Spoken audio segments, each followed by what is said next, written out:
Hello friends, welcome to Jophil Max. இன்னைக்கு நம்ம என்ன டாபிக் பார்க்க போகிறோம்னா, கிளாஸ் 8ல் இருக்கிற history chapter number 1 how, when and where. இந்த லெசன் தான் நம்ம இன்றைக்கி பார்க்க போகிறோம். வாங்க நம்ம லெசன் உள்ளார போகலாம். இந்த லெசனில் நிறைய இம்பார்ட்டண்ட்டான விஷயம்லாம் தெரிஞ்சுக்க போகிறோம். வாங்க வீடியோக்குள்ளே போகலாம். How important are dates? The dates we select and compose our story of a past are not important. They became vital because we focus on a particular set of events as significant. The chronology of different personalities lived marked the different chapters of the history of British India. It is to give each chapter some coherence. It is to tell a story in a way that makes some sense and can be followed. இந்த டேட்ஸ்லாம் எதுக்கு important சொல்லி தான் இந்த topic. The dates are selected to compose our story. நம்மளோட past என்ன நடந்ததுலாம் முக்கியம் இல்லை, ஒரு ரெப்ரசன்டேஷனுக்கு தான். ஒரு இன்சிடெண்ட்டை என்னைக்கு நடந்தது அந்த ரெப்ரசன்டேஷன் தான். ஃபார் எக்ஸாம்பிள், இந்த ஹிஸ்ட்ரி புக்கில் ஃபுல்லாக பிரிட்டிஷ் பற்றி தான் பார்க்க போகிறோம். அது எந்தெந்த காலத்தில் நடந்தது அதை ரெஃபரன்ஸ் பண்ணுறதுக்கு தான் நம்மளுக்கு டேட் ரொம்ப முக்கியமாக இருக்குது. How do we periodise? அதை நம்ம எப்படி பீரியடைஸ் பண்ணுவோம்? இப்போ அதாவது year. In 1817, James Mill published a massive 3-volume work, A History of British India. In his book, he divided Indian history into 3 periods: Hindu, Muslim, and British. Mill through the all Asian societies were at a lower level of a civilization than Europe. According to his telling of history, before the British came to India, Hindu and Muslim deposed ruled the country. In 1817 James mill massive 3-volume கொண்ட ஒரு ஒர்க்கை publish பண்ணார். அதில் என்ன இருந்ததுன்னா, Indian ஹிஸ்ட்ரியில் 3 பீரியட்ஸாக பிரிக்கப்படுகிறது. அதாவது ஹிந்து, முஸ்லீம் அண்ட் பிரிட்டிஷ். ஏஷியன் சொசைட்டி வேறு, அதெல்லாம் லோவர் லெவல் சிவிலைசேஷனில் யூரோப்பில் இருந்தது. இதை வச்சு இந்தியா ஹிந்து முஸ்லீம் தான் கண்ட்ரியை ரூல் பண்ணிட்டு இருந்தாங்கன்னு சொல்கிறாங்க. Religious intolerance, caste, taboos and superstitions practices dominated social life. According to him, British rule could civilize India. In this idea of history, British rule represented all the forces of progress and civilization. Historians had divided Indian history into ancient, medieval and modern. Religious intolerance caste, taboos and superstition particles dominant social life இருக்குது. According to him, அவரை பொறுத்து British rule தான் இந்தியாவை civilise பண்ணுச்சுன்னு சொல்கிறாரு. வாங்க நம்ம next topic பார்க்கலாம். What is the கொலோனியல்னா என்ன? By reading this chapter you will understand how the British came to conquer the country and establish their rule, subjugating local Nawabs and Rajas, and how they established control over the economy and the society, collected revenue to meet all their expenses, bought the goods they wanted at a low prices, produced crops they needed for export, and you will understand the changes that came about a consequence. இந்த சாப்டரை நம்ம read பண்ணுறம்போது British நம்மளோட கண்ட்ரியை conquer பண்ண வந்தாங்களோ அந்த டைமில் எப்படி ரூல்ஸ்லாம் establish பண்ணாங்க, எப்படி nawabs ராஜாஸ்லாம் ஒவ்வொரு ஏரியாவுக்கும் வச்சாங்கன்னு சொல்லி இந்த சாப்டர்லாம் தெரிஞ்சுக்க போகிறோம். ஹவு தே எஸ்டாப்ளிஷ் கண்ட்ரோல், ஒரு எக்கனாமிக் சொசைட்டியை எப்படி பிரிட்டிஷ் கண்ட்ரோல் பண்ணாங்க, எப்படி எக்ஸ்போர்ட் பண்ணாங்க, எப்படி கிராப்ஸ் ப்ரொடியூஸ் பண்ணாங்க, எவ்வளோ கஷ்டங்கள் ஃபேஸ் பண்ணாங்கன்னு சொல்லி தான் இந்த கொலோனியில் தெரிஞ்சுக்கிட்டோம். வாங்க அடுத்தது என்ன டாபிக்னு சொல்லி பார்க்கலாம். You will get to learn about the changes British rule brought about in a values, taste, customs and practices.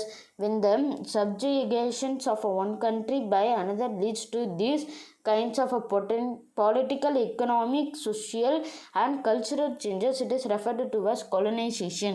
இந்த லெசனில் பிரிட்டிஷ் ரூல் அப்போ எப்படி அவங்களோட டேஸ்ட்லாம் எப்படி இருந்தது, கஸ்டம்ஸ் ப்ராக்டிசஸ்லாம் எப்படி இருந்தது, when subjugation of a country, ஒரு கண்ட்ரியை ரூல் பண்ணும்போது என்னென்னலாம் செஞ்சாங்க, பொலிட்டிக்கலாக என்ன செஞ்சாங்க, எக்கனாமிக்காக என்ன செஞ்சாங்க, கல்ச்சுரல் என்ன சேஞ்சஸ் செஞ்சாங்க, அதெல்லாம் கொலனைசேஷன் சொல்லி சொல்கிறோம்.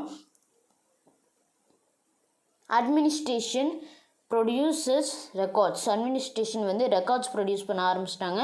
British believed in act of writing which produce an administrative culture of a memos, notings and reports. They also carefully preserved important documents and letters. Important records are preserved in all administrative institutions. In the early years of the 19th century, these documents were carefully copied out and beautifully written by a calligraphist by those who are specialized in the art of a beautiful writing. By the middle of the 19th century, with the spread of a printing, multiple copies of these records were printed as proceedings of each government department. இந்த பிரிட்டிஷில் வந்து நம்ம வந்து administrative கல்ச்சர்ஸில் மெமோய்ஸ், அதுக்கப்புறம் noting, reports எல்லாம் எழுதி வைக்கிறதா பெருசாக நினச்சாங்க.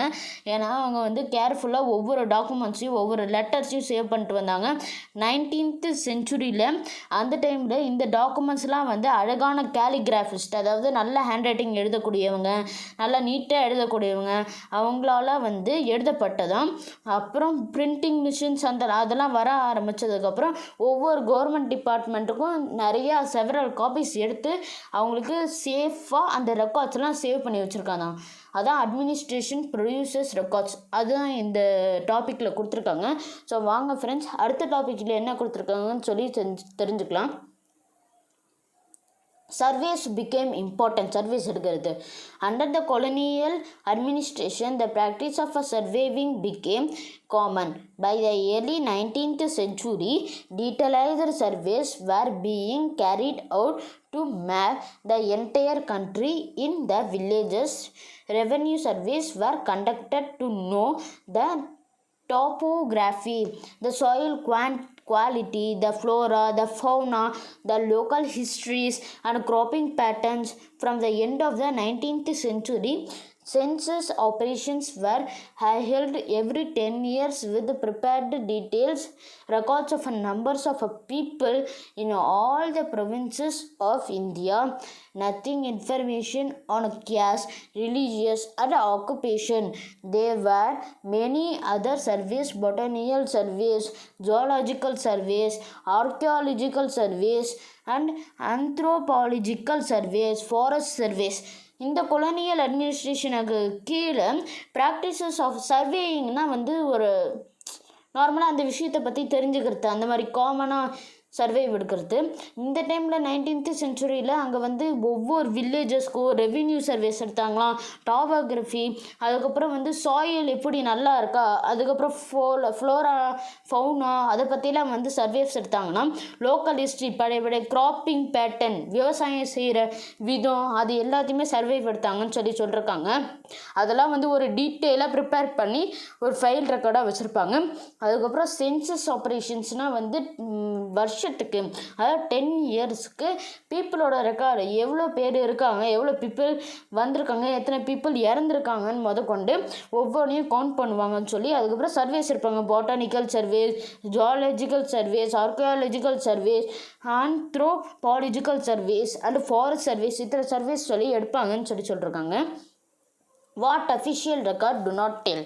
அஃபிஷியல் ரெக்கார்டில் என்னென்ன சொல்லாதுன்னு சொல்லி, official record will not help us to understand what other people in the country felt and what lay behind their actions. Records like diaries of a people, accounts of a pilgrims and travelers and autobiographies of important personalities and popular booklets are found other than official records.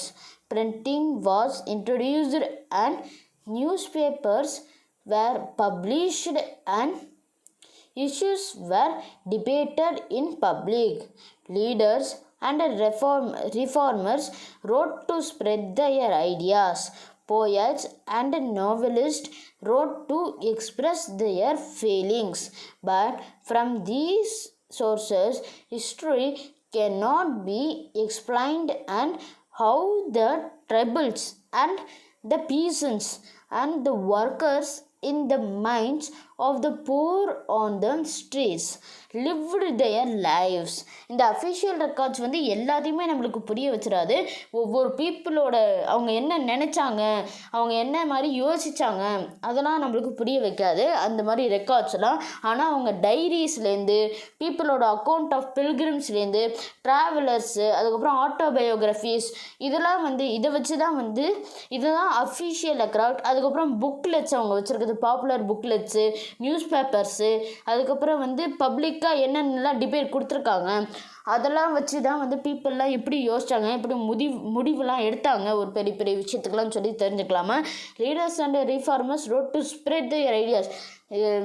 தன்னோட ஐடியாஸ்லாம் வந்து வெளிப்படுத்த என்னென்னலாம் செஞ்சாங்க. Poets கவிதைகள் எழுதியிருக்காங்களா, novelist செஞ்சுருக்காங்களா, இந்த மாதிரி தன்னோடைய ஃபீலிங்ஸ்லாம் எப்படி வெளிப்படுத்தினாங்க, அந்த மாதிரி தான் வந்து சர்வேஸ் முன்னாடி கொலனிகள் அதெல்லாம் சர்வேஸ் எடுத்துகிட்டு இருந்தாங்க. History cannot be explained and how tribals and peasants எப்படி வந்து பீசன்ஸ்லாம் ஒர்க் பண்ணாங்க, மைண்ட்ஸ்லாம் எப்படி ரன் ஆச்சு, போரா ஸ்ட்ரீட்ஸ் எத்தனை போர் ஸ்ட்ரீட்ஸ் இருந்தது, லிவ்டு தேர் லைஃப்ஸ் ஏழை மக்கள்லாம் எப்படி தன்னோட வாழ்க்கையை வந்து பிரிட்டிஷ்கிட்ட வாழ்ந்தாங்கன்னு சொல்லி அந்த மாதிரிலாம் அஃபிஷியலான ரெக்கார்ட்ஸ் நம்மளுக்கு சொல்லாது. ஸோ ஓகே ஃப்ரெண்ட்ஸ், நெக்ஸ்ட் வீடியோவில் உங்களை மீட் பண்ணுறேன். தேங்க்யூ, பாய்.